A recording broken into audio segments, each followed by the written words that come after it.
I am Palichabe and I am going to start a new topic of business studies. This is a chapter name is the business services.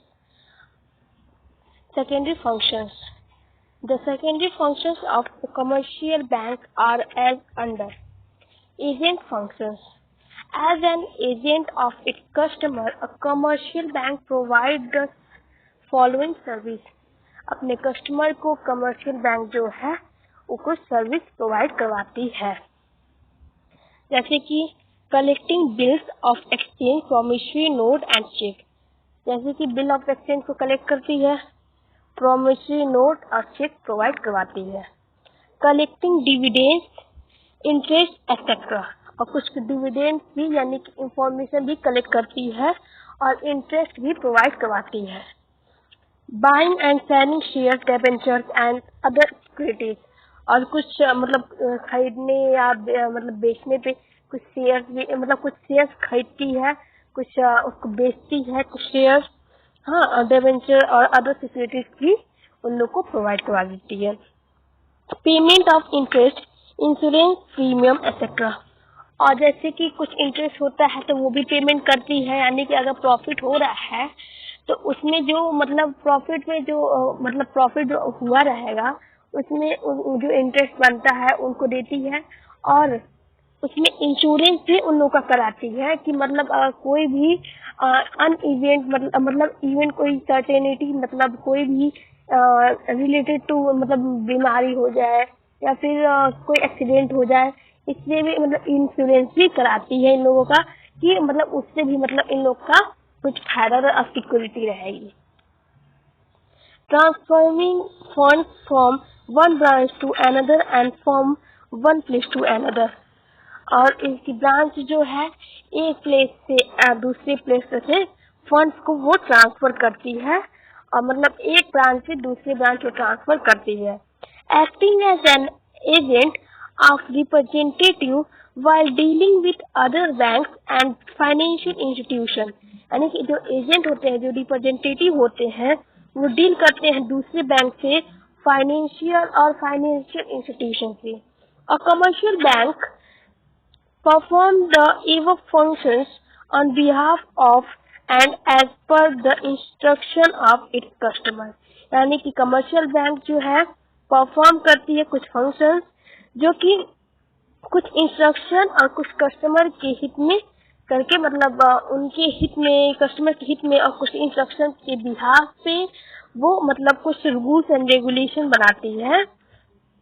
General utility functions, commercial bank also perform the following miscellaneous functions। कुछ miscellaneous यानी कि miscellaneous होता है कि extra, कुछ extra perform commercial bank जो है चीजें परफॉर्म करती हैं। प्रोवाइड लॉकर फॉर की custody of jewellery and other valuables of customer, यानी कि लॉकर भी प्रोवाइड कराती है ताकि अगर कोई भी जैसे कि बैंक में ये भी होता है कि बहुत लोग सेफ्टी अपने ज्वेलरी के लिए ये लोग क्या करते हैं कि बैंक में जैसे डिपॉजिट मनी करते हैं लोग, वैसे ही ज्वेलरी भी डिपॉजिट करते हैं कि वक्त जब उनका मन करेगा तो वो एक सिक्योरिटी रहेगी कि वहां से मेरा ज्वेलरी जो रहेगा वो गायब नहीं होगा, तो इसलिए वो लोग सिक्योरिटी के लिए अपनी ज्वेलरी को जमा करते हैं, यानी कि उसको एज अ डिपॉजिट करते हैं, जैसे कि मनी डिपॉजिट करते हैं कि जब चाहे तब निकाल सकते हैं, उसी तरह वो लोग अपनी ज्वेलरी को भी डिपॉजिट करते हैं कि जब वो लोग चाहे तब उसको निकाल सकते। Giving references about the financial position of customer, और कुछ रेफरेंसेस भी इंफॉर्मेशन देते हैं फाइनेंशियल पोजीशन ऑफ कस्टमर के बारे में कि वो कैसे पोजीशन पे है, ये सब के बारे में भी बैंक उनको प्रोवाइड करवाती है। Providing information to a customer about the creditworthiness of other customer, यानी कि वो कस्टमर को वो कुछ इंफॉर्मेशन भी प्रोवाइड कराती है रिलेटेड टू क्रेडिट, यानी कि अगर लोन ले रहे हैं तो उससे रिलेटेड भी वो इंफॉर्मेशन जो है प्रोवाइड कराती है कस्टमर को। Supplying various types of trade information useful to customer, और कुछ टाइप के ट्रेड यानी कि सेलिंग और बाइंग का इंफॉर्मेशन भी कस्टमर को प्रोवाइड करवाती है कि आप अगर ये सेल करेंगे या ये बाई करेंगे तो इतना आपका मतलब प्रॉफिट होगा, इतना लॉस हो, ये लॉस तो नहीं लेकिन प्रॉफिट बताती है इतना प्रॉफिट होगा, तो वो मतलब इसका भी इंफॉर्मेशन इन लोग को मतलब प्रोवाइड कराती है। Issuing letter of credit, pay orders, bank drafts, credit cards and traveler checks to customer, यानी कि कोई भी रिलेटेड इंफॉर्मेशन हो इन सब चीजों से, वो सारे रिलेटेड जो भी प्रॉब्लम रहेगा वो कस्टमर अगर मतलब बैंक में जाके डिस्कस करेगा तो उसकी सारी इंफॉर्मेशन उसको मिलेगी और उसको दी जाएगी कि आप इसके करने से ये, या फिर अगर कोई भी उनका बैंक ड्राफ्ट हुआ है या फिर मतलब जो भी रिलेटेड रहेगा क्रेडिट, तो हर चीज की इंफॉर्मेशन को बैंक प्रोवाइड करवाएगी। Under writing issues of share and debenture, और मतलब एक कॉन्ट्रैक्ट भी इनके बीच में बनता है, जो कि शेयर लेते हैं या फिर देते हैं तो उनके बीच में एक कॉन्ट्रैक्ट बनता है कि मतलब जो कि रिटन कॉन्ट्रैक्ट बनता है, ये एग्रीमेंट मतलब कि वो शेयर अपना दे रहे हैं, और एक प्रूफ मतलब एग्रीमेंट वो इसलिए बनता है कि वो एक प्रूफ रहे कि अगर मान लीजिए बाद में अगर वो कंपनी रहे या बैंक रहे जो भी रहे, अगर वो शेयर खरीद रही है तो वो बाद में ये ना बोले कि हम शेयर नहीं लिए थे, तो उसके लिए एक प्रूफ एंड डॉक्यूमेंट होता है जिसे एग्रीमेंट कहते हैं।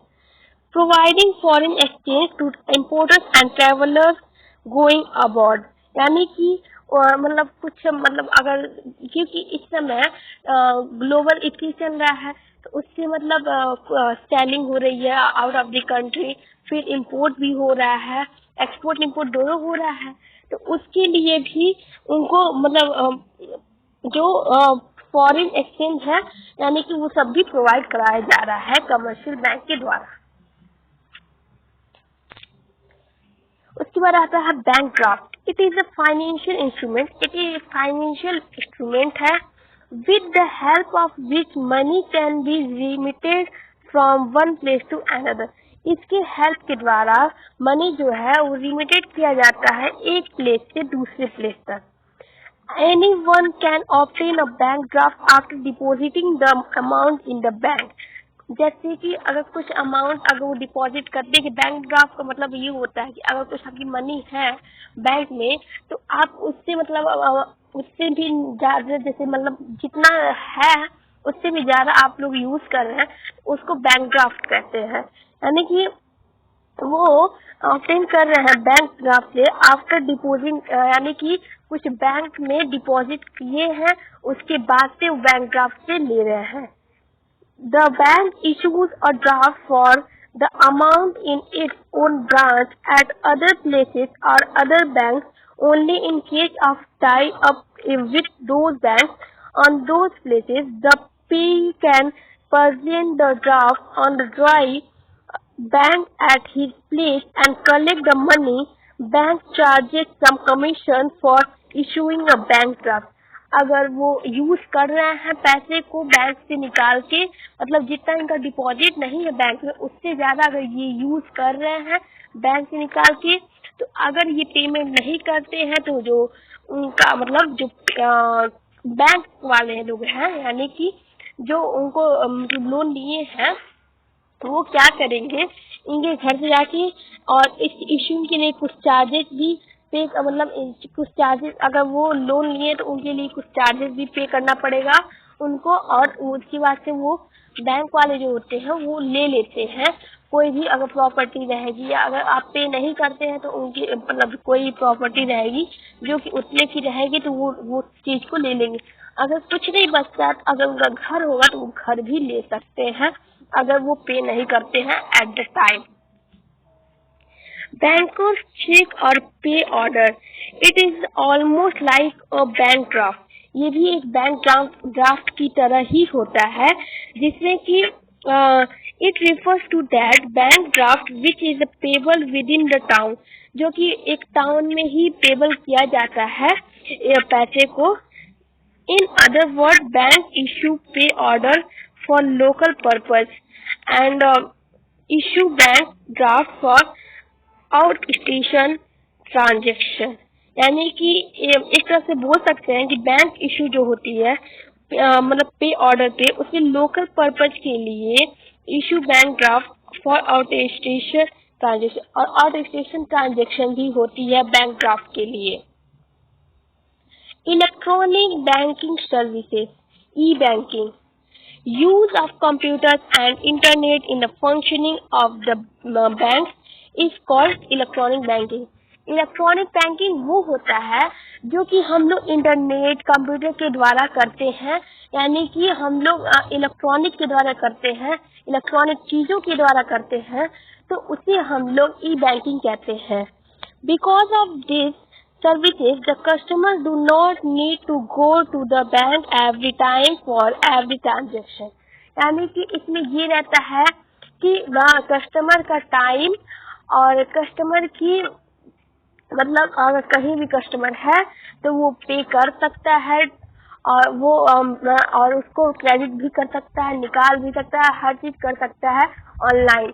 तो ऑनलाइन चीजों को ही ई बैंकिंग कहते हैं, जिसमें कि मतलब कस्टमर का टाइम बचेगा और उसमें उसको कस्टमर को जाना नहीं पड़ेगा, वो घर बैठे ही अपने फोन से, अपने कंप्यूटर से, अपने टैबलेट से कर सकता है पेमेंट, या फिर निकाल सकता, विड्रॉ भी कर सकता है। The chief electronic services are the following: electronic fund transfer, under it a bank transfers wages। इसमें जो होता है बैंक जो है वो कुछ वेजेस ट्रांसफर करता है और कुछ salary directly from the company, जो कि डायरेक्टली कंपनी को करता है as account to the account of employees of the company, कि मतलब डायरेक्टली वो एम्प्लॉयज के अकाउंट में जाता है, मतलब बैंक जो है वो इस सिस्टम के द्वारा कि मतलब वो डायरेक्ट एम्प्लॉय के बैंक में ही जाएगा। The other example of EFTS or online payment of electricity bill.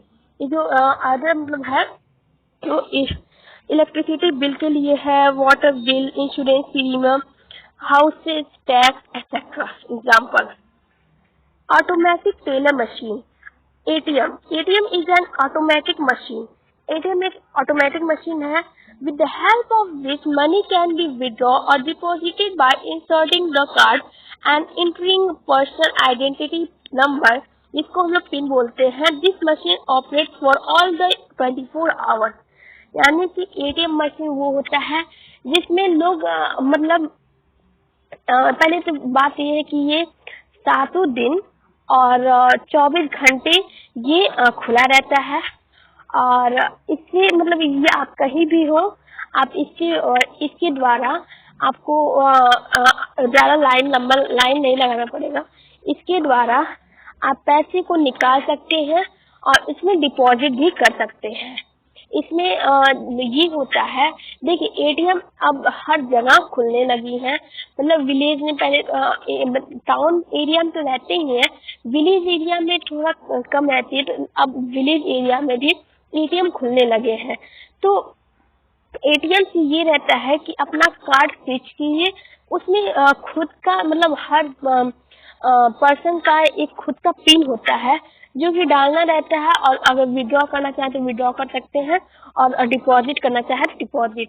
तो उसमें ये रहता है कि उन लोग एक पिन सेटअप करते हैं, मतलब ह्यूमन बीइंग एक पिन सेटअप करते हैं, जिसकी सिक्योरिटी रहती है कि मतलब कोई और अगर वो पिन कोई और जानेगा तभी और उसके पास कार्ड रहेगा तभी वो विड्रॉ कर पाएगा, अदरवाइज वो विड्रॉ नहीं कर सकता है मनी। तो एक पिन जो सेटअप करते हैं वो सिक्योरिटी रहती है, जिसमें ATM के द्वारा अगर ATM कोई पाता है तो जब तक उस पिन को नहीं जानेगा तब तक वो मनी को विड्रॉ नहीं कर सकता है। Debit card. A debit card is issued to customers in lieu of his money deposited in the bank. The customers can make immediate payment of goods purchased or services obtained on the basis of his debit card, provided the terminal facility is available with the seller।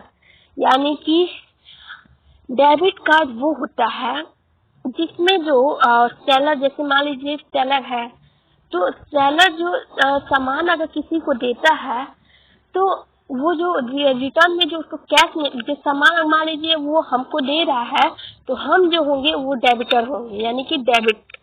तो debit card जो होता है वो deposit करने के लिए होता है, जो कि कस्टमर जो है पे करता है कैश। हाँ, उसके बाद से डेबिट कार्ड, हम लोग एटीएम को भी डेबिट कार्ड ही बोलते हैं। तो जो पेमेंट कस्टमर रहेगा या कोई भी रहेगा, सेलर ही रहेगा, अगर पेमेंट वो कर रहा है तो वो होगा debit. Credit card. A bank issue a credit card to those of its customers who enjoy good reputation. This is a sort of overdraft facility. With the help of this card, the holder can buy goods or obtain services up to a certain amount even without having sufficient deposit in their bank account. Credit card वो होता है जिसमें जो कि लोग क्या करते हैं, पर्सन क्या करते हैं, जो बैंक से पैसे निकाल के, जैसे डिपॉजिट नहीं होता मनी, वो एक क्रेडिट कार्ड होता है, जैसे एटीएम कार्ड होता है वैसे एक क्रेडिट कार्ड होता है, जिसके द्वारा बैंक जो एक तरह से लोन बोल सकते हैं कि लोन लेके अपना यूज कर लेंगे, उसके बाद से धीरे धीरे उसका पेमेंट करेंगे। जब मतलब उनके पास पैसा आएगा तो उससे धीरे धीरे वो पेमेंट करेंगे। इंटरेस्ट थोड़ा बढ़ता है, लेकिन वो पेमेंट एज अ लोन की तरह क्रेडिट कार्ड यूज होता है कि मतलब पहले यूज कर लीजिए, उसके बाद से पेमेंट कीजिए, तो उसी को हम लोग क्रेडिट कार्ड बोलते हैं। Telebanking. Under this facility, a customer can get information about the account balance or any other information about the latest transaction on the telephone. यानी कि टेली बैंकिंग वो होती है जिसमें कस्टमर जो रहता है वो मतलब बैंक के बारे में सारे रिलेटेड इंफॉर्मेशन जो होता है वो उसकी जानकारी रखते हैं लोग। हाँ, जो कि अकाउंट बैलेंस, मतलब उसके अकाउंट में कितनी बैलेंस है, या फिर कोई लेटेस्ट वर्जन आया है बैंकिंग में, मतलब जिसकी वजह से कुछ इजली मतलब टाइम कंज्यूम मतलब टाइम बचे, और इन सब चीजें से मतलब कि कुछ लेटेस्ट ऐसा आया है कि जो कि चेंजेस हुआ है बैंक में, तो वो सब की जानकारी टेलीफोन के द्वारा मिलती है, तो उसी को हम लोग टेली बैंकिंग कहते हैं। Core banking solution, centralised banking solution. In this system, customer by opening a bank account in one branch. इसमें इस सिस्टम में कस्टमर जो है बैंक अकाउंट एक ब्रांच में खोलता है, which has CBS फैसिलिटी, जिसके बाद CBS यानी कोर बैंकिंग सोल्यूशन वाली फैसिलिटी रहती है। Can operate the same account in all CBS branches. और इसी अकाउंट मतलब जैसे कि इस बैंक के अकाउंट से जैसे होल्ड करते हैं लोग, यानी कंट्रोल करते हैं लोग, उसी तरह सेम हर ब्रांच में इसी तरह होगा। मतलब फंक्शन सारे उसी तरह किए जाएंगे। Of the same bank anywhere across the country, यानी कि कंट्री में कहीं भी हो, सेम उसी तरह उसके भी प्रोसेस होंगे। It is immaterial with which branch of the bank the customer deal with when she is a CBS branch customer. अगर वो कस्टमर CBS ब्रांच कस्टमर है तो जहाँ भी जाएगा, मतलब अगर CBS में वो जहाँ भी जाएगा सेम मतलब फंक्शन वो देखेगा, कोई भी चेंजेस नहीं रहेंगी, जैसे कि CBS में होता है वैसे सेम हर जगह वो रहेगा। उसके बाद से आता है national electronic fund transfer. NEFT refers to a nation wide system. ये एक नेशन वाइड सिस्टम होता है दैट फैसिलिटेट इंडिविजुअल, जो कि फैसिलिटेट करता है इंडिविजुअल को, firms and companies to electronically transfer funds from any branch to any individual firm or company having an account with any other bank branch in the country। यानी कि ये firm जो होती है, एक मतलब फर्म बोल सकते हैं और कंपनी बोल सकते हैं, जो इलेक्ट्रॉनिकली ट्रांसफर करती है फंड्स को फ्रॉम एनी ब्रांच, कहीं भी किसी भी ब्रांच से वो ट्रांसफर कर सकती है, to any individual firm or company having an account with any other bank branch in the country। यानी कि अगर उस कंट्री में वो कहीं भी किसी भी जगह अगर उसका बैंक अकाउंट है, हाँ, तो वो उस कंपनी इंडिविजुअली यानी कि उसके अगर बैंक अकाउंट है तो वो ट्रांसफर करती है, मतलब अब वो उस बैंक अकाउंट में उसका ट्रांसफर कर सकती है, या कंपनी रहे, फॉर्म रहे या किसी इंडिविजुअल का रहे, वो उसके मतलब बैंक अकाउंट में ट्रांसफर कर देगी, मतलब money. NEFT settles transaction in batches, और वो ट्रांजेक्शन कुछ बैचेस में सेटल करती है। The settlement takes place at a particular point of the time. For example NEFT settlement takes place 6 times day, यानी कि सेटलमेंट जो होती है एक पर्टिकुलर पॉइंट ऑफ टाइम पे होती है, कि अगर ट्रांजेक्शन होता है इतने में ही होगा, जो कि 6 टाइम में होती है, 6 टाइम में होती है एक दिन में। During the week days 9:30 AM to 10:30 AM, 12:30 AM and 1 PM, 3 PM and 4 PM, ऐसे ऐसे मतलब सेटल रहती है। Any transaction initiated after a designated settlement time is settled on the next fixed settlement time, और उसके बाद अगले दिन के लिए यानी कि अगले हफ्ते के लिए या फिर अगले दिन के लिए मतलब जैसे भी टाइम लोग सेटलमेंट करना चाहें वैसे टाइम को सेटल किया जाता है। उसके बाद 8वां आता है real time gross settlement, refer to a fund transfer system. ये एक फंड ट्रांसफर सिस्टम होता है where transfer of fund takes place, जिसमें फंड का ट्रांसफॉर्मेशन होता है from one bank to another और real time on and on gross basis, यानी कि ये रियल टाइम पे किया जाता है कि अगर जितने टाइम पे बोल दिया गया कि आपका पैसा आ जाएगा उतने टाइम पे ये मतलब ट्रांसफर कर देता है। Settlement in real time means transactions are settled as soon as they are proceed and are not subject to any waiting period, यानी कि जैसे कि कोई ट्रांजेक्शन होता है बीच में रुक जाता है या फिर उसका टाइमली ट्रांजेक्शन नहीं हो पाता है, तो ये रियल टाइम पे ही ट्रांजेक्शन करता है, जो पीरियड उनको दिया जाएगा उसमें वेट नहीं करना रहता है। Gross settlement means the transaction is settled on one-to-one basis without bunching or netting with any other transaction, यानी कि ये बंच में नहीं किया जाता है, ये ट्रांजेक्शन जो है एक से एक मतलब एक दूसरे मतलब एक एक करके मतलब एक एक बेसिस पे वो ट्रांसफर किया जाता है।